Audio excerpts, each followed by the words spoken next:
Canım karşı diyor. Dur canım dur. Canım. Nereye kilo yansır balık dolu böyle oldu yani kurdum. Dördü tüye koy.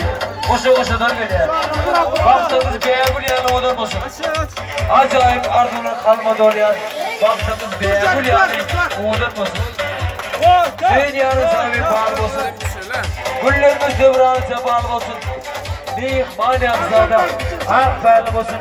Baktığımız beğenmeli yanı odur musun? Gerekli yaşlar bağlı bulup öyle olsun yani kurdum.